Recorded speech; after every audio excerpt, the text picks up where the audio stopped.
எல்லோருக்கும் வணக்கம். நான் டாக்டர் நரசிம்மன். நான் வடமலையான் மருத்துவமனையில் இன்டர்வென்ஷன் ரேடியாலஜிஸ்டாக பணிபுரிகிறேன். தென் தமிழகத்திலே முதல் முறையாக நிறுவப்பட்டிருக்கக்கூடிய ஒரு சிடி ஸ்கேன் மிஷினை பற்றி தான். ஸோ அந்த சிடி ஸ்கேன் மிஷின் என்னென்னு பார்த்தீங்க அப்படின்னா 160 ஸ்லைஸ் யுனைடெட் இமேஜிங் 780 மாடல். இது வந்து நம் தென் தமிழகத்திலேயே முதல் முறையாக வடமலையானில் நிறுவப்பட்டிருக்கிறது. ஸோ இந்த ஸ்கேன் வந்து மற்ற சிடி ஸ்கேன் மிஷின் ஆட்டம் இல்லாமல் it contains 160 slice. So it's also integrate AI tools in it. Acquisition technique and imaging acquisition வந்து ரொம்ப ஃபாஸ்ட்டாக இருக்கும். ஸோ இது வந்து பலவிதமான முறையில் வந்து ஹெல்ப்ஃபுல் ஆகுது. அதை பற்றி தான் இன்னைக்கு இதில் பார்க்க போகிறோம். ஸோ பேசிக்லி சிடி ஸ்கேன்னா என்ன? ஃபர்ஸ்ட் சிடி ஸ்கேன்ன்றது என்னன்னா, ஊடகத்திற்கள் மூலமாக நம்ம உடல் உறுப்புகளில் இருக்கிற பாதிப்புகளை வந்து பார்த்தோன்னா கண்டறியக்கூடியது தான் சிடி ஸ்கேன். ஒரு சிடி ஸ்கேன் மிஷின் இருக்கும். அது பார்த்தீங்கன்னா வட்டமாக கேண்ட்ரின்னு ஒன்று இருக்கும். அதில் வந்து பேஷண்ட் படுத்திருப்பாங்க. ஸோ ஒரு சில நிமிஷங்களில் சிடி ஸ்கேன் அக்வசிஷன் ஆகும். அக்வசிஷன் ஆன வேட்டிக்கு பார்த்தீங்கன்னா நம்மளோட உடல் உறுப்பு பகுதிகள் எல்லாமே வந்து பார்த்தோன்னா நம்மளுக்கு கட் பை கட்டாக எல்லாமே தெரிய வரும். ஸோ அது மூலம் நம்மளுக்கு உடல் உறுப்புகளில் ஏதாவது பிரச்சனை இருந்துச்சு அப்படின்னா எளிதாக கண்டறிய முடியும். ஸோ அதுக்கும் இப்போ நம்ம வடமலையானில் நிறுவப்பட்டிருக்கும் இந்த லேட்டஸ்ட் சிடி மிஷினுக்கும் என்ன வித்தியாசம் அப்படின்னு பார்த்தீங்க அப்படின்னா, நம்ம உடம்புல வந்து ஃபாஸ்ட்டாக துடிக்கிற ஒரு உடல் உறுப்பு என்னன்னு கேட்டிங்கன்னா ஹார்ட் வந்து ஒரு நிமிஷத்துக்கு 80 டைம் வந்து துடிக்கும். ஸோ அந்த ஹார்ட்டை ஸ்கேன் பண்ணோம்னா அதை ஸ்கேன் பண்ணக்கூடிய சிடி ஸ்கேன் மிஷின் வந்து நார்மலாக இருக்கிற சிடி ஸ்கேன் மிஷினை விட ரொம்ப ஃபாஸ்ட்டாக இருக்கணும். இப்படி ஃபாஸ்ட்டாக இருக்கும்போது தான் வந்து ஹார்ட்டில் இருக்க ப்ராப்ளத்தையும் அந்த ஹார்ட்டுக்கு போகக்கூடிய இரத்த குழாய்களில் ஏற்படக்கூடிய ப்ராப்ளங்களையும் அது துல்லியமாக கண்டறிய முடியும். ஸோ அப்படிப்பட்ட இதில் நம்ம சிடி ஸ்கேன் மிஷின் வந்து லெஸ் தென் 6 செகண்ட்ஸ் 6 செகண்டுக்குள்ள ஃபுல் ஹார்ட்டையும் கவர் பண்ணி அதில் இருக்க இரத்த குழாயில் இருக்க ப்ராப்ளங்களை கண்டறிய உதவுது. ஸோ நார்மலாக நிறைய பேருக்கு கொரோனரி ஆஞ்சியோகிராஃபி, அதாவது கைகள்லையோ இல்லை தொடைகள்லையோ ஊசி போட்டு டைரெக்டாக கான்ட்ராஸ்ட் இன்ஜெக்ட் பண்ணி ஹார்ட்ல இருக்க இரத்த குழாய்களில் ஏதாவது பாதிப்பு இருக்குன்னு பார்க்கறது வந்து எல்லோருக்கும் சாத்தியமான ஒன்று இல்லை. பட் ஒரு சில பேஷண்ட்ஸ்க்கு கார்டியாக் ரிஸ்க் ஃபேக்டர்ஸ் இருக்கலாம். அவங்களுக்கு ஒரு அன்கண்ட்ரோல் டயபெட்டிஸ் இருக்கலாம், ஹைப்பர் டென்ஷன் இருக்கலாம், வயது முதிர்ச்சி இருக்கலாம், அப்பப்போ நெஞ்சு வலி வரலாம். அவங்க கொரோனரி ஆஞ்சியோகிராஃபி பண்ணணுன்ட்டு பயப்படுறாங்க. இல்லை ஒரு சில பேஷண்ட் எங்கா இருக்காங்க, இல்லை ஒரு சில பேஷண்ட்க்கு கொரோனரி ஆர்டரி பைபாஸ் சர்ஜரி பண்ணியிருக்காங்க. அவங்களுக்கு வந்து பார்த்தீங்கன்னா கிராஃப்ட் எப்படி இருக்குன்னு பார்க்கணும். அப்படின்றவங்களுக்குலாம் இந்த CT coronary angiography the latest 160 slice united CT imaging 780 model மூலமாக நம்ம வந்து ரொம்ப ஃபாஸ்ட்டாக அக்வசிஷன் பண்ணி பார்க்க முடியும். அது மூலமாக இந்த இரத்த குழாய்களில் ஏற்பட்டிருக்க அடைப்பை வந்து மிக துல்லியமாக கண்டறிய முடியும். ரெண்டாவது சிடி கால்சியம் ஸ்கோரிங், அதாவது இருதயத்துக்கு போகக்கூடிய இரத்த குழாய்களில் ஏற்பட்டிருக்க கால்சியம் படிதலை வந்து ஹார்ட் ப்ராப்ளம் குறிய ரிஸ்க் ஃபேக்டர்களுக்கு நம்ம எளிதாக கண்டறிவதன் மூலமாக அவங்களோட ஹார்ட் இரத்த குழாயோட அடைப்பு எந்த அளவுக்கு இருக்கு, எப்படிப்பட்ட ட்ரீட்மெண்ட் அவங்க எடுத்துக்கணும், மெடிக்கல் மேனேஜ்மெண்ட் பண்ணணுமா, இல்லை அவங்களுக்கு வந்து பார்த்தீங்கன்னா ஏதாவது கொரோனரி ஆர்டரி சிகிச்சை ஏதாவது வேணுமா, லைக் இன்டர்வென்ஷன்ஸ் வேணுமான்ட்டு நம்ம இது டிசைட் பண்ண முடியும். இந்த லேட்டஸ்ட் டெக்னாலஜி நம்ம வடமலையான் மருத்துவமனையில் இருக்கு. ஸோ இந்த மிஷினில் இருக்க செகண்ட் அட்வான்டேஜ் பார்த்தீங்க அப்படின்னா, இந்த பேஷண்ட் படுக்கக்கூடிய அந்த போர், சிடி ஸ்கேன் போர் வந்து ரொம்ப அளவு வந்து பார்த்தீங்கன்னா அகலமானது. அதனால உடல் பருமன் அதிகமாக இருக்கவங்க கூட வந்து பார்த்தீங்கன்னா அதில் வந்து படுத்து இருக்க முடியும். யூஸ்வலாக வர சிடி ஸ்கேன் மிஷின் போர் வந்து சின்னதாக இருக்கும்.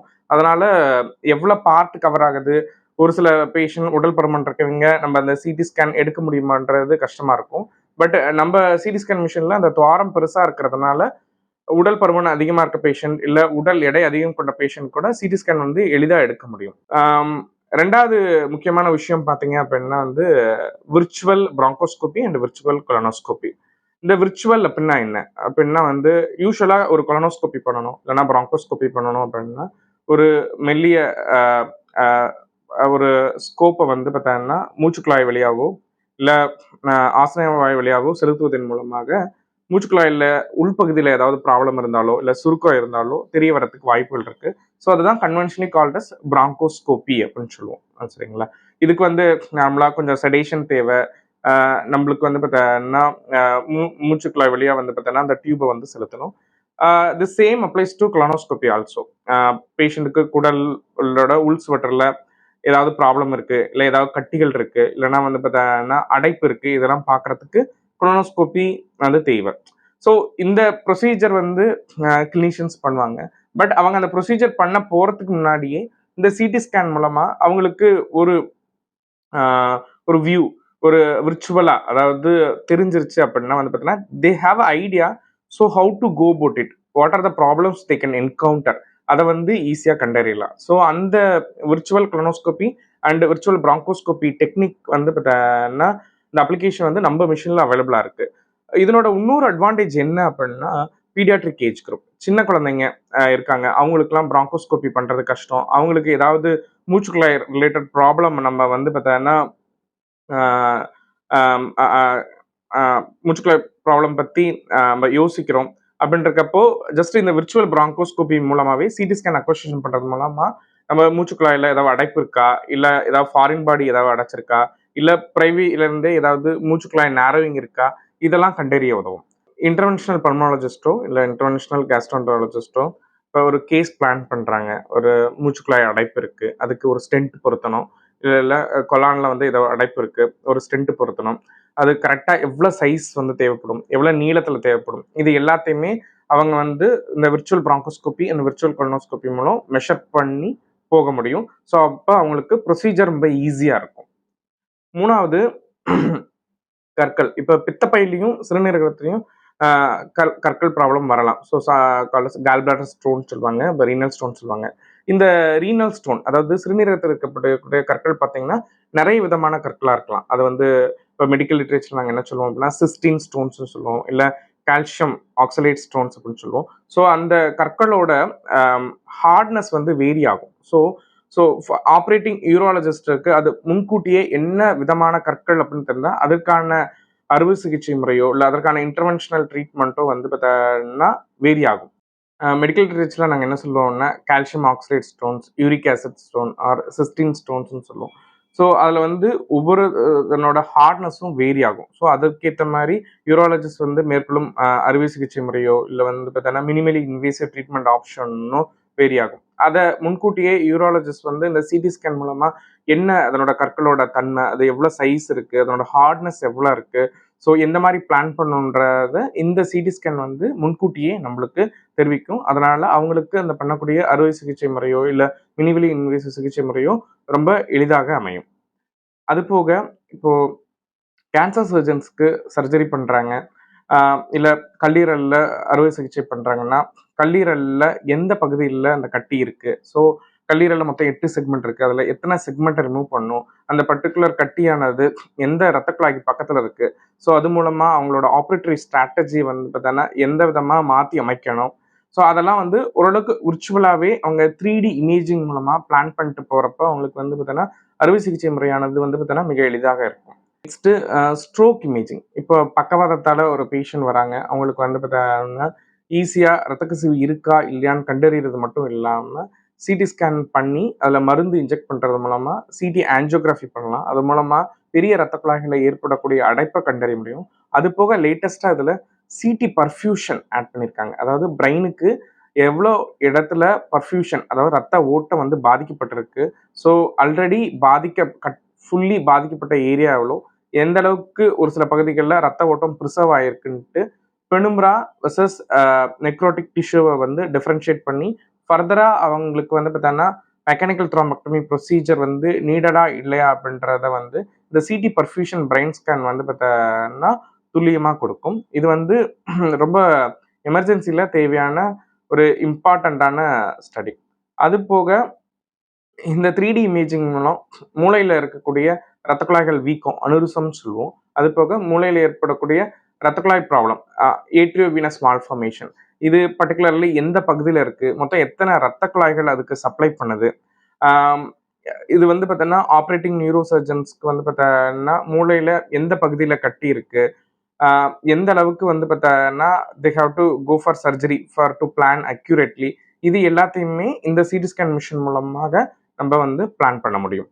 ஸோ நிறைய ஏஐ பேஸ்டு சாஃப்ட்வேர் டூல்ஸ் இதில் இருக்குது. ஸோ அது மூலமாக இப்போது பல்மனாலஜிஸ்ட்டுக்கு நுரையீரல் சிறப்பு மருத்துவருக்கு இப்போ லங்ஸில் நிறைய நாடியூல்ஸ் இருக்குது, அது வந்து ஒரு இன்ஃபெக்ஷஸ் நாடியூல்ஸாக இருக்கலாம், இல்லை கேன்சர் ரிலேட்டட் நாடியூலாக இருக்கலாம், அது ரொம்ப சைஸு சிறுசாக இருந்தது அப்படின்னா வந்து பார்த்தோன்னா அதை துல்லியமாக இதுவே டிடெக்ட் பண்ணி கொடுக்கும். That is something called as auto detection. அது போக இப்போ ஒரு பர்டிகுலர் இதுக்கு அந்த நாடுல்ஸ்க்கு ட்ரீட்மெண்ட் எடுத்துக்கிறாங்க. ஸோ அந்த ட்ரீட்மெண்ட்க்கு அப்புறம் ரெஸ்பான்ஸ் அசஸ்மெண்ட், நாடுல்ஸ் எந்த அளவுக்கு கம்மியாயிருக்குன்றது பார்க்கறதுக்கும் இது வந்து ரொம்ப உதவுது. ஸோ ஆன்காலஜியில் பார்த்தோம் அப்படின்னா there is various treatment for cancer. Chemotherapy கொடுக்குறாங்க, ரேடியேஷன் தெரப்பி கொடுக்குறாங்க. அப்படி கொடுக்குறப்போ ஒரு பேஷண்ட்டுக்கு ஸ்கேன் எடுத்துட்டு இனிஷியலாக எவ்வளோ டியூமர், எவ்வளோ கட்டியோட சைஸ் என்ன இருக்குன்னு பார்த்துட்டு அதை அசஸ் பண்ணிட்டு அதுக்கப்புறம் ஃபர்தராக கீமோதெரப்பியோ ரேடியோ தெரப்பியோ கொடுக்கறது மூலமாக ஃபாலோஅப் ஸ்கேனில் எந்த அளவுக்கு அந்த கட்டி வந்து சைஸ் குறைஞ்சிருக்கு, எந்த அளவுக்கு கருகி இருக்கு அப்படின்னு பார்க்கறதுக்கு இது வந்து ரொம்ப ஹெல்ப்ஃபுல்லாக இருக்கு. இது போக ஹோல் பாடி ஸ்கேன். இப்போ ஒரு பேஷண்ட் வந்து ஒரு பாலிட்ராமா ரோட்டராஃபிக் ஆக்சிடென்ட்ல வராங்க. அவங்களுக்கு வந்து பார்த்தீங்கன்னா ஹெட் டு டோ ஃபுல்லும் ஸ்கேன் பண்ணணும். எல்லா ஃப்ராக்சரும் பார்க்குறப்போ நம்மளுக்கு வந்து பார்த்தீங்கன்னா எக்ஸ்டென்சிவ் ஃபுல் கவரேஜ் வந்து இதில் கிடைக்குது. இன்னொன்று இந்த மிஷின் வந்து ரொம்ப ஃபாஸ்ட்டாக அக்விசிஷன் பண்ணிடும். அதனால வந்து பேஷண்ட்டுக்கு வந்து இந்த கேண்ட்ரியில் படுத்திருக்க வேண்டிய நேரம் வந்து ரொம்ப குறையும். அதனால பேஷண்ட்டுக்கான அசௌகரியம் வந்து ரொம்ப குறையும். பேஷண்ட்டுக்கு எளிதில் வந்து ஸ்கேன் வந்து நடந்து முடிஞ்சிடும். அது போக பேஷண்டோட வெயிட்டுக்கு ஏற்ற மாதிரி ஃபுல் பாடி சர்ஃபேஸ் ஏரியாவிலையும் ஒரே ரேடியேஷன் டோஸ் இல்லாமல் ஏஐ சாஃப்ட்வேர் மூலமாக ஒவ்வொரு உடல் பகுதிக்கு ஏற்ற மாதிரி ரேடியேஷன் டோஸ் வேரி ஆகும். இதனால மற்ற ட்ரெடிஷ்னல் சிடி மிஷினை கம்பேர் பண்ணும்போது இதில் வந்து ரேடியேஷன் டோசேஜ் வந்து குறையிறதுக்கு வாய்ப்புகள் இருக்கு. எம்ஃபைசிமா ஸ்கேன் நுரையீரலில் வந்து பார்த்தீங்கன்னா இந்த விர்ச்சுவல் பிராங்கோஸ்கோபி பண்ண மாதிரியே இதில் வந்து பார்த்தீங்கன்னா நுரையீரலில் எந்த அளவுக்கு பகுதிகள் வந்து பார்த்தீங்கன்னா அஃபெக்ட் ஆயிருக்கு, எந்த அளவுக்கு நார்மலாக இருக்கு. So it give the percentage of the affected lung to the patient. So அதுக்கேற்ற மாதிரி ட்ரீட்மெண்ட் பண்ணுறதுக்கு இது வந்து ஏதுவாக இருக்கு. இது போக இதில் வந்து ரொம்ப மெல்லிய கட்ஸ், அதாவது 5 எம்எம்க்கும் கீழே வந்து திசுக்களை பார்க்க முடியறதுனால சிடி கைடட் பயாப்சி ப்ரொசீஜர்ஸ், ஒரு சின்ன ஒரு 10 எம்எம் நாடியில் கூட ஒரு லங் பயாப்சி பண்ணணும். மற்ற இன்டர்வென்ஷனல் ப்ரொசீஜர்ஸ் பண்ணுறதுக்கு, அப்ளேஷன்ஸ் பண்ணுறதுக்கு மற்ற சிடி ஸ்கேன் மிஷினை கம்பேர் பண்ணும்போது it increases the accuracy. So இந்த 160 slice united CT imaging 780 model வந்து மற்ற சிடி ஸ்கேன் மிஷின்ஸை கம்பேர் பண்ணும்போது it integrated with dual energy software and AI software tools and multiple 3D techniques to aid in clinical diagnosis and help the surgeons in a better manner. நன்றி, வணக்கம்.